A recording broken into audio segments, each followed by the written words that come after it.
ಆತ್ಮೀಯ ಕೇಳುಗರಿಗೆ ನಿಮ್ಮ ರಮಾಶ್ರೀ ನಾಡಿಗೇರ್ ಮಾಡುವ ನಮಸ್ಕಾರಗಳು. ನೀವೀಗ ಮಾಂಗಲ್ಯ ಬಂಧನ ಧಾರಾವಾಹಿಯ 110ನೇ ಸಂಚಿಕೆಯನ್ನ ಕೇಳ್ತಾ ಇದ್ದೀರಾ. ಕತೆ ಪ್ರಾರಂಭ ಮಾಡೋದಕ್ಕೂ ಮೊದಲು ಯಾರ್ಯಾರಿನ್ನೂ ಚಾನೆಲ್ನ ಸಬ್ಸ್ಕ್ರೈಬ್ ಮಾಡ್ಕೊಂಡಿಲ್ಲ ಅವರೆಲ್ಲ ದಯವಿಟ್ಟು ಚಾನೆಲ್ನ ಸಬ್ಸ್ಕ್ರೈಬ್ ಮಾಡ್ಕೊಳ್ಳಿ. ಕಥೆಯನ್ನ ಲೈಕ್ ಮಾಡಿ, ಶೇರ್ ಮಾಡಿ, ಪ್ರೋತ್ಸಾಹಿಸಿ. ಈಗ ಕಥೆಯ ಮುಂದಿನ ಭಾಗಕ್ಕೆ ಹೋಗೋಣ. ಅಪ್ಪ ಯಾವಾಗ್ಲೂ ಒಂದ್ ಮಾತು ಹೇಳ್ತಾ ಇದ್ರು ಭೂಮಿ, ನಾವ್ ಏನನ್ ಬಿತ್ತೀವೋ ಅದನ್ನೇ ಬೆಳಿತೀವಿ ಅಂತ. ಆ ಮಾತಿಗೆ ನಿದರ್ಶನವಾಗಿ ನಾನ್ ನಿಂತ್ಬಿಟ್ಟೆ ನೋಡು. ಚಿಕ್ಕೋಳಿರೋವಾಗಿಂದಾನು ಯಾವಾಗ್ಲೂ ನಿನ್ಮೇಲ್ ಸ್ಪರ್ಧೆಗೆ ಬೀಳ್ತಿದ್ದೆ. ನೀನೆಷ್ಟೇ ಸ್ನೇಹದಿಂದ ಪ್ರೀತಿಯಿಂದ ನಡ್ಕೊಂಡ್ರು ನನ್ನ ಮನ್ಸಲ್ಲಿ ಯಾವಾಗ್ಲೂ ಜಿದ್ದು ಸ್ಪರ್ಧೆನೇ ತುಂಬಿರ್ತಿತ್ತು. ನಾನ್ ಬೆಳೀತಾ ಹೋದ ಹಾಗೆ ನಿನ್ ಮೇಲಿನ ಹೊಟ್ಟೆ ಕಿಚ್ಚು ಕೂಡ ಬೆಳೀತಾ ಹೋಯ್ತೆ ಹೊರತು ಕಡಿಮೆ ಆಗ್ಲಿಲ್ಲ. ತಿಳಿದು ತಿಳಿದು ನಿನ್ ಮನ್ಸನ್ನ ಬೇಕಾದಷ್ಟು ಸರಿ ನೋಯಿಸಿದೀನಿ ಭೂಮಿ. ಅದ್ರ ಫಲನೇ ಈಗ ನಾನು ನೋಯ್ತಾ ಇರೋದು. ಕಣ್ಣೀರು ಹರಿಸುತ್ತಾ ಹೇಳಿದಳು ಸಿಂಧು. ಛೇ, ಬಿಡ್ ಸಿಂಧು, ಈ ಮಾತನ್ನೆಲ್ಲ ಮನಸ್ಸಿನ ತೆಗೆದುಹಾಕು. ಚಿಕ್ಕ ವಯಸ್ಸಲ್ಲಿ ಬುದ್ಧಿ ಇಲ್ಲದೆ ಮಾಡಿದ ತಪ್ಪುಗಳಿಗೆಲ್ಲ ಶಿಕ್ಷೆ ಅಂತ ಅನುಭವಿಸ್ತಾ ಹೋದ್ರೆ ಇಡೀ ಜೀವಮಾನ ಪೂರ್ತಿ ಶಿಕ್ಷೆ ಅನುಭವಿಸೋದ್ರಲ್ಲೇ ಕಳೆದು ಹೋಗುತ್ತೆ ಅಷ್ಟೇ. ಸಿಂಧುವಿನ ಕೆನ್ನೆಯ ಮೇಲೆ ಹರಿದಿದ್ದ ನೀರನ್ನು ಒರೆಸುತ್ತಾ ಹೇಳಿದಳು ಭೂಮಿ. ಬುದ್ಧಿ ಬಲ್ತ ಮೇಲೂ ನಾನೇನ್ ಕಡಿಮೆ ತಪ್ಪು ಮಾಡಿರ್ಲಿಲ್ವಲ್ಲ ಭೂಮಿ. ನಿಟ್ಟಿಸರು ಬಿಟ್ಟ ಸಿಂಧು. ನಾನು ನಿನ್ನನ್ನು ಎಷ್ಟು ದ್ವೇಷಿಸ್ತಾ ಇದ್ನೋ ಅದಕ್ಕಿಂತ ಹೆಚ್ಚಾಗಿ ಅನಿಲನ್ನ ಪ್ರೀತಿಸ್ತಾ ಇದ್ದೆ. ಅನಿಲನ್ ಮೇಲಿನ ಪ್ರೀತಿ ಯಾವತ್ತೂ ಸುಳ್ಳಲ್ಲ ಭೂಮಿ. ಅನಿಲಂಗೋಸ್ಕರ ನಾನು ಏನ್ ಬೇಕಾದ್ರೂ ಮಾಡೋಕ್ ಸಿದ್ಧ ಇದ್ದೆ. ಅನಿಲ ನನ್ನನ್ನು ಮದ್ವೆ ಆಗೋದಕ್ಕೆ ಒಪ್ಕೊಂಡಿದ್ರೆ ನಿನ್ನನ್ನು ಕೂಡ ಸಹಿಸ್ಕೊಳಕ್ ನಾನು ಸಿದ್ಧ ಇದ್ದೆ. ಆದ್ರೆ ನನ್ನ ಹಣೆ ಬರ ಅಷ್ಟು ಒಳ್ಳೇದಿರ್ಲಿಲ್ಲ. ಮನೆಯವರೆಲ್ಲ ಸೇರಿ ಆಣೆ ಪ್ರಮಾಣ ಮಾಡಿಸ್ಕೊಂಡು ಮಾವನ್ ಮಗನ್ ಜೊತೆ ಮದ್ವೆ ಮಾಡಿದ್ರು. ಆ ಮನೆಯವ್ರಿಗೆಲ್ಲಾರ್ಗು ನನ್ನ ಮತ್ತೆ ಅನಿಲನ್ ಮದ್ವೆ ಚಿಕ್ಕಂದಲ್ಲೇ ನಿಶ್ಚಯವಾಗಿದ್ದು ಗೊತ್ತಿತ್ತು. ಆದ್ರೂ ಅವ್ರು ಯಾರು ಏನೂ ಪ್ರತಿರೋಧ ತೋರದೆ ನನ್ನನ್ನ ಆ ಮನೆ ಸೊಸೆಯನ್ನಾಗಿ ಒಪ್ಕೊಂಡ್ರು. ನನ್ನ ಗಂಡ ಪ್ರವೀಣ ಕೂಡ ಯಾವತ್ತೂ ನನ್ನನ್ನ ಅನಿಲನ್ ಬಗ್ಗೆ ಪ್ರಶ್ನಿಸ್ಲೇ ಇಲ್ಲ.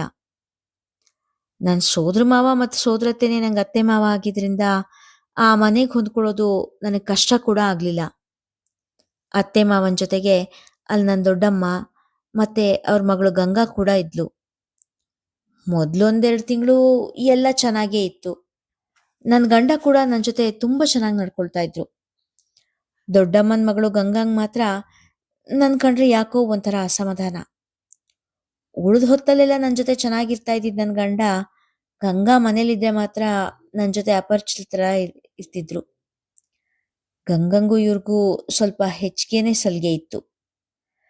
ಅವರ ಅತಿಯಾದ ಸಲಿಗೆ ಕಂಡು ನಾನು ಕಸ್ವಿಸಿ ಮಾಡ್ಕೊಂಡಾಗ ನನ್ನ ದೊಡ್ಡಮ್ಮ, ಇಬ್ರು ಚಿಕ್ಕನ್ನಿಂದ ಒಟ್ಟಿಗೆ ಬೆಳೆದಿದ್ದಾರೆ, ಹಾಗಾಗಿ ಅವರಲ್ಲಿ ಸಲಿಗೆ ಹೆಚ್ಚು, ಅದನ್ನ ತಪ್ಪಾಗಿ ತಿಳ್ಕೊಬೇಡ ಅಂದಿದ್ರು.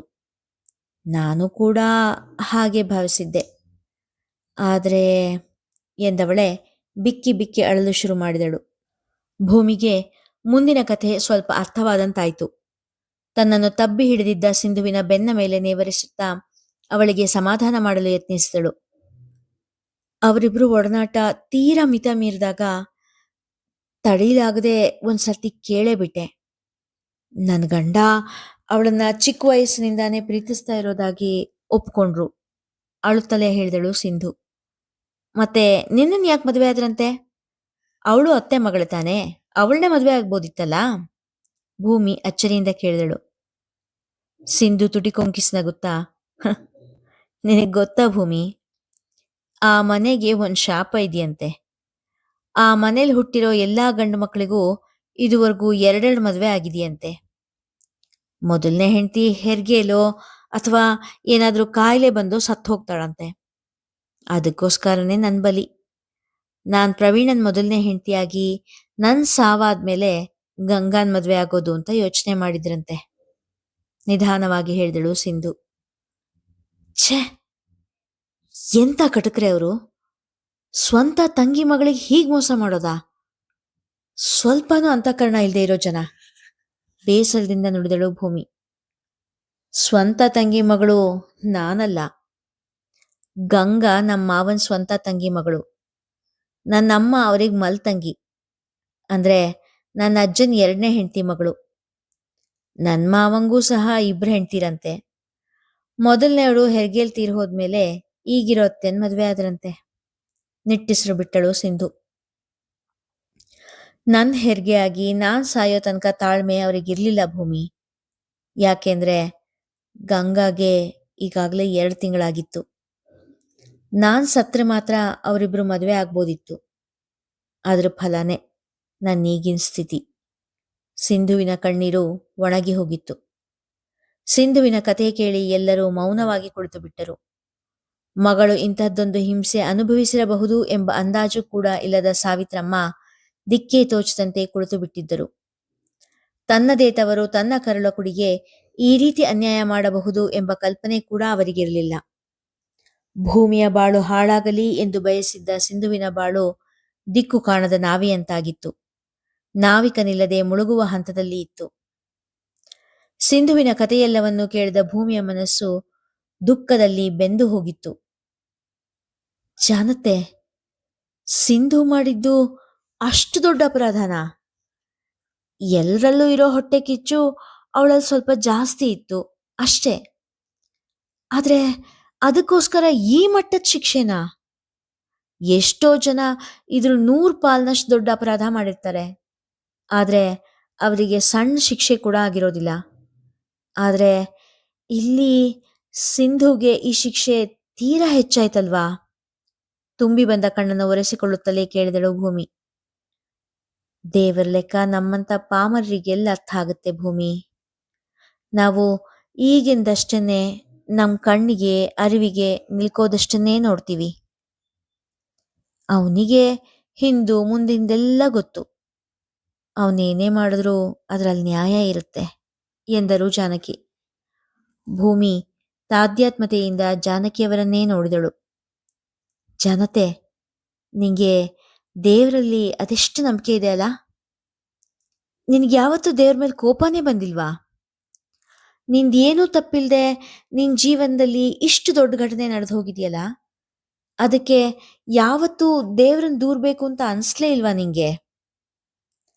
ಜಾನಕಿಯ ಭಕ್ತಿ, ಅವಳ ತಾಳ್ಮೆ ಭೂಮಿಗೊಂದು ಅಚ್ಚರಿ. ಜಾನಕಿ ಭೂಮಿಯನ್ನು ನೋಡಿ ಕಿರುನಗೆ ಬೀರಿದರು ಅಷ್ಟೆ.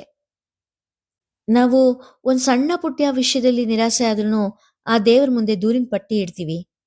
ಆದ್ರೆ ನೀನು ಒಮ್ಮೆ ಆದ್ರೂ ದೇವ್ರ ಮೇಲೆ ಸಿಟ್ಟು ಮಾಡ್ಕೊಂಡಿದ್ದೋ ಅಥವಾ ನಂಬಿಕೆ ಕಳ್ಕೊಂಡಿದ್ದನ್ನ ನಾನು ನೋಡೇ ಇಲ್ಲ. ಅದ್ ಹೇಗ್ ಜಾನತ್ತೆ? ನಿನಗ್ಯಾಕೆ ದೇವ್ರ ಮೇಲೆ ಸಿಟ್ಟು ಬಂದಿಲ್ಲ? ಭೂಮಿಯ ಮಾತಿಗೆ ಜಾನಕಿಯ ಕಿರುನಗೆಯಂದೇ ಉತ್ತರ. ನಮ್ ಕೈ ಮೀರಿದ್ದಕ್ಕೆ ಸಿಟ್ಟು ಮಾಡ್ಕೊಂಡು ಏನ್ ಪ್ರಯೋಜನ ಭೂಮಿ? ನನ್ ಜೀವನಕ್ಕೆ ಯಾವ ತಿರುವು ಕೊಡ್ಬೇಕು, ಯಾವಾಗ ಎಲ್ಲಿ ಏನ್ ಕೊಡ್ಬೇಕು ಅನ್ನೋದು ಆ ದೇವ್ರಿಗೆ ತಿಳಿದಿದೆ ಅನ್ನೋದು ನನ್ನ ನಂಬಿಕೆ. ಆ ನಂಬಿಕೆ ಮೇಲೇನೆ ನನ್ನ ಜೀವನ ನಿಂತಿದೆ. ಆ ನಂಬಿಕೆನೆ ನನ್ನ ಸಹನೆಗೆ ಶಕ್ತಿ ತುಂಬಿದೆ. ನನ್ನ ಜೀವನನ ದೇವರ ಕೈಗೆ ಒಪ್ಸಾಗಿದೆ. ಅವನು ಅದನ್ನ ಸರಿಯಾದ ದಾರಿ ನಡೆಸ್ತಾನೆ ಅನ್ನೋ ವಿಶ್ವಾಸ ನನಗಿದೆ. ಜಾನಕಿಯ ಮಾತು ಭೂಮಿಗೆ ಬಹಳಷ್ಟು ಅರ್ಥವಾಗಲೇ ಇಲ್ಲ. ಮತ್ತೆ ನೀನ್ ಉಪವಾಸ, ವ್ರತ, ನೇಮ, ನಿಷ್ಠೆ ಈ ತರ ಇದನ್ನೆಲ್ಲ ಯಾಕೆ ಮಾಡ್ತೀಯಾತೆ? ಹೇಗಿದ್ರು ದೇವ್ರು ಒಳ್ಳೇದೇ ಮಾಡ್ತಾನೆ ಅನ್ನೋ ನಂಬಿಕೆ ಇದೆ ಅಲ್ವಾ ನಿನಗೆ? ಮತ್ಯಾಕ್ ದೇಹದಂಡನೆ ಮಾಡ್ತೀಯಾ? ಬಹಳ ದಿನಗಳಿಂದ ತನ್ನ ಮನದಲ್ಲಿ ಕೊರೆಯುತ್ತಿದ್ದ ಪ್ರಶ್ನೆಯನ್ನು ಭೂಮಿ ಜಾನಕಿಯ ಮುಂದಿಟ್ಟಳು. ನೀನು ನನಗೋಸ್ಕರ ನಾನು ಯಾವತ್ತಾದ್ರೂ ಏನನ್ನಾದ್ರೂ ಬೇಡಿ ವ್ರತ ಮಾಡಿರೋದನ್ನ ನೋಡಿದ್ಯಾ ಭೂಮಿ? ಜಾನಕಿ ಕೇಳಿದಾಗ ಭೂಮಿ ಅಡ್ಡಡ್ಡ ತಲೆ ಆಡಿಸಿದಳು. ನನಗೋಸ್ಕರ ನಾನು ಏನೂ ಬೇಡೋದಿಲ್ಲ. ಬೇರೆಯವ್ರಿಗೆ ಬೇಡುವಾಗ ಆ ದೇವನನ್ನ ಒಲಿಸೋ ಮಾರ್ಗ ನನಗ್ ಗೊತ್ತಿರೋದು ವ್ರತ, ನಿಷ್ಠೆ ಅಷ್ಟೇ. ಅದಕ್ಕೆ ನಾನು ಆ ಮಾರ್ಗ ಅನುಸರಿಸ್ತೀನಿ. ಬೇರೆಯವರು ಬೇರೆ ಬೇರೆ ರೀತಿ ಮಾರ್ಗಗಳನ್ನ ಅನುಸರಿಸ್ತಾರೆ. ಎಲ್ಲದಕ್ಕೂ ಮೂಲ ನಂಬಿಕೆ, ವಿಶ್ವಾಸ ಅಷ್ಟೆ ಎಂದರು. ನನಗೆ ಹಿಂದಿನ ಜನ್ಮ, ಮುಂದಿನ ಜನ್ಮ ಇವುಗಳಲ್ಲೆಲ್ಲ ನಂಬಿಕೆ ಇದೆ ಭೂಮಿ. ಯಾವುದೋ ಜನ್ಮದ ಕರ್ಮ ಸವಿಸ್ಲಿಕ್ಕೆ ನಾನು ಈ ಜನ್ಮದಲ್ಲಿ ಈ ರೀತಿ ಅರೆಬರೆ ಜೀವನ ನೀಡಿದಾನೆ ದೇವರು ಅನ್ನೋದು ನನ್ನ ನಂಬಿಕೆ. ಹಾಗಾಗಿನೇ ನಾನು ದೇವ್ರನ್ನ ನನಗೆ ಕಷ್ಟ ಕೊಡ್ಬೇಡಪ್ಪ ಅಂತ ಕೇಳೋದೇ ಇಲ್ಲ. ಅದೆಷ್ಟೇ ಕಷ್ಟ ಇದ್ರೂ ಈ ಜನ್ಮದಲ್ಲೇ ಅನುಭವಿಸಿ ಮುಗಿಸ್ಬಿಡ್ಬೇಕು ಅನ್ನೋದು ನನ್ನ ಭಾವನೆ ಎಂದವರು ಸಣ್ಣ ನಿಟ್ಟುಸಿರು ಬಿಟ್ಟು, ಮಾತಾಡ್ತಾ ಕೂತ್ರೆ ಹೊತ್ತು ಹೋಗಿದ್ದೇ ಗೊತ್ತಾಗಲ್ಲ. ಸಿಂಧುಗೆ ಸ್ವಲ್ಪ ಔಷಧಿ ತಯಾರಿ ಮಾಡ್ಕೊಡ್ಬೇಕು, ಒಂದಿಷ್ಟು ಕಷಾಯ ಸಿದ್ಧ ಮಾಡ್ಕೊಳ್ಬೇಕು ಎಂದು ಹೇಳುತ್ತಾ ಧನ್ವಂತರಿ ಸುಳಾದಿ ಹೇಳಿಕೊಳ್ಳುತ್ತಾ ತಮ್ಮ ಔಷಧಿ ಪಟ್ಟಿಗೆ ತೆರೆದರು ಜಾನಕಿ. ಮುಂದಿನ ಜನ್ಮ ಅನ್ನೋದು ಇದೆಯೋ ಇಲ್ವೋ ಗೊತ್ತಿಲ್ಲ ಜಾನತ್ತೆ. ಅಕಸ್ಮಾತ್ ಮುಂದಿನ ಜನ್ಮ ಅನ್ನೋದೇನಾದ್ರೂ ಇದ್ರೆ ನೀನು ಸುಖವಾದ ತುಂಬು ಜೀವನ ನಡೆಸೋಂತಾಗ್ಬೇಕು. ನಾನ್ ನಿನ್ ಮಡ್ಲಲ್ಲಿ ಮಗುವಾಗಿ ಹುಟ್ಟಬೇಕು, ಮನದಲ್ಲೇ ಬೇಡಿಕೊಂಡಳು ಭೂಮಿ. ಅಂಜು, ಈ ಕೋದಂಡ ಹೇಗಿದ್ದಾನೆ? ಯಶೋದಜ್ಜಿ ಕೋದಂಡ ಮಲಗಿದ್ದ ಕಡೆಗೆ ಬಂದು ಕೇಳಿದರು. ಅವರ ಹೆಜ್ಜೆಯ ಸದ್ದಿನಿಂದ ಅವರು ಬರುತ್ತಿರುವುದನ್ನು ಅರಿತ ಅನಿಲ ಅಂಜಲಿಯಿಂದ ಸ್ವಲ್ಪ ಅಂತರದಲ್ಲಿ ಕುಳಿತ. ಒಂದೇ ರೀತಿಯಲ್ಲಿ ಶಾಂತವಾಗಿ ಉಸಿರಾಡುತ್ತಿರುವ ತಂದೆಯನ್ನು ನೋಡಿದ ಅಂಜಲಿ, ಮಲಗಿದಾರಜ್ಜಿ ಎಂದಳು. ನಮ್ ಕೋದಂಡುಗೆ ಏನಾಗಿದೆ ಅಂಜು? ಚಾರು ಹೇಳ್ತಾ ಇದ್ಲು ಇದೇ ರೀತಿ ಎಷ್ಟೋ ಸಾರಿ ಸಾವಿನ ಮನೆ ಬಾಗಿಲು ತಟ್ಟು ಬಂದಿದ್ದಾನೆ ಅಂತ. ಅಂಥದ್ದೇನಾಗಿದೆ ಅವನಿಗೆ? ವಿದೇಶದಲ್ಲಿ ಎಂತೆಂಥ ರೋಗಗಳಿಗೋ ಮದ್ದು ಸಿಗುತ್ತೆ ಅಂತ ಹೇಳ್ತಾರೆ. ಅಂಥದ್ರಲ್ಲಿ ಇವನ್ ಕಾಯಿಲೆಗೆ ಮದ್ದು ಸಿಗ್ಲಿಲ್ವಾ ಎಂದಾಗ ಅಂಜಲಿಯ ಕಣ್ಣು ತುಂಬಿ ಬಂದಿತ್ತು. ಹೇಗ್ ಹೇಳಲಿ ಅಜ್ಜಿ, ಜೀವ ಉಳಿಸ್ಬೇಕಾಗಿರೋ ವೈದ್ಯರ ನೆರವಿನಿಂದ ನನ್ನ ತಾಯಿನೇ ನನ್ನ ತಂದೆ ಜೀವನ ತೆಗೆಯೋದಕ್ಕೆ ಪ್ರಯತ್ನ ಪಟ್ಲು ಅಂತ ಯಾವ ಬಾಯಿಂದ ಹೇಳಲಿ?